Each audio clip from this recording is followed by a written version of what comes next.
Alex, I was looking at the calendar this morning and realized it's June 20th already. We are officially in the thick of the sweat through your work shirt by 9 o'clock a.m. season. I noticed you've got that specific shop humidity hair going on today. It's very avant-garde. It's a structural choice, I promise, but seriously, it's 2026. And if you'd told me 10 years ago we'd be seeing the stuff hitting the shelves this week, I would have assumed you'd been huffing too much contact cement. Specifically, this new Festool drop. They're going all in on the cordless thing, and I'm actually starting to believe the cord might finally be a relic. Oh, here we go. Is this the part where you tell me you're getting rid of all your wall outlets? Because I've seen your battery graveyard, Tiger. It's not a pretty sight. Look, my old battery shelf looks like a museum for failed chemistry experiments, I'll grant you that. But Festool is doing something different with these 2026 sanders. They've finally balanced the weight. Usually, sticking a battery on a fine finish sander makes it feel like you're trying to navigate a brick across a piece of silk. It fights you. But these new ones, they feel like they're just an extension of your palm. So, no more cord anxiety, as the marketing teams like to call it? No more tripping over the green hose while you're trying to get around a dining table? Exactly, it's about not having that tail wagging the dog. You're free, but I will say, and this is where I tell you to keep your wallet tucked in for just a second. Prime Day is whispering in the shadows. If you don't need the fancy green trim price tag, the 20V and 60V battery packs are going to be bottoming out soon. I saw a preview for modular storage systems too, the kind that actually stack without needing a degree in Tetris to unlock. I'll believe that when I see it. Last time you bought modular storage, I found you trapped behind a wall of plastic bins because the latch is jammed. That was a mechanical protest. But speaking of things that actually work, those new Nipex Smart Grip pliers, I poked my head under a neighbor's hood yesterday, some modern hybrid mess. And these things adjust to the bolt size before you even realize you've squeezed. It's like the tool has a brain. Speaking of car hoods, the Daily Digest is showing a real weird split in the automotive world right now. It's like the DIY oil change is dying, but the keep my 10-year-old car alive forever movement is at an all-time high. It's the complexity gap. Cars aren't just machines anymore. They're rolling laptops with wheels and a bad attitude. People are holding onto their vehicles because a new one costs as much as a small starter home, but they can't fix them in the driveway with a basic socket set anymore.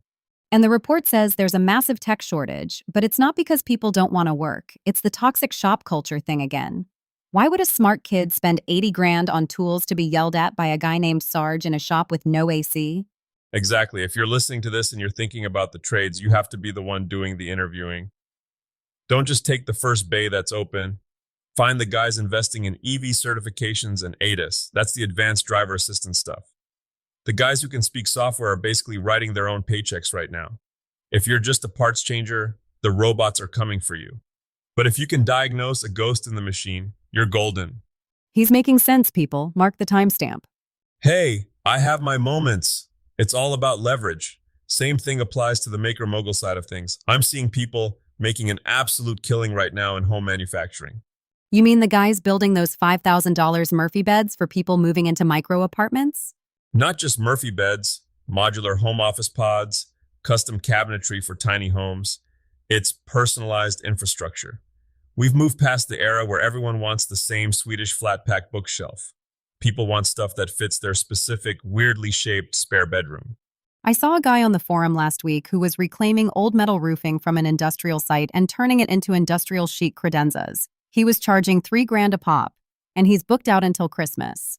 See, that's upcycled luxury. It costs him next to nothing for the scrap, just the sweat equity to clean it up and the eye to make it look intentional rather than like something that fell off a barn. And that's the formula, really. Materials plus labor plus overhead, sure, but the real multiplier is that expert consultant vibe. There are so many people out there who bought all the tools during the lockdowns but are terrified to actually pull the trigger on a circular saw.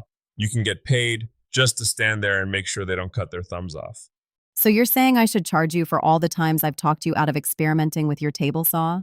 Usually your payment is the satisfaction of being right, which I know you value more than gold.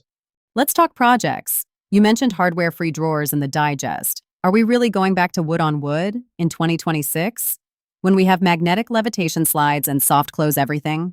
Throw those metal slides in the scrap bin for a second. There's nothing, and I mean nothing, more satisfying than a well-fitted piston-fit wooden drawer.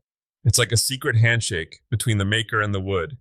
If you do it right, With a little bit of paraffin wax or a candle stub rubbed on the runners, it glides smoother than any ball bearing slide ever made. Plus, 100 years from now, that wood won't have rusted out or lost its ball bearings. It just works.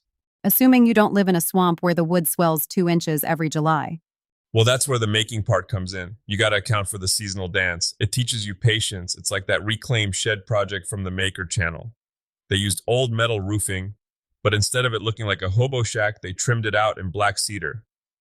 It's modern industrial. It's about taking something someone else threw away and giving it a tuxedo. It's a far cry from those $3. 12 million Austin home tours you've been obsessively watching. Don't think I haven't seen your browser history, Tiger.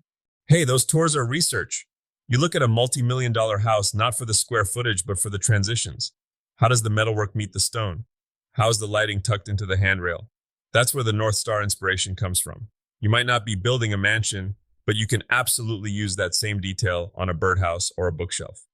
I think the takeaway here is that whether you're fixing a car, building a business, or just trying to get a drawer to slide, it's all about the level of finish.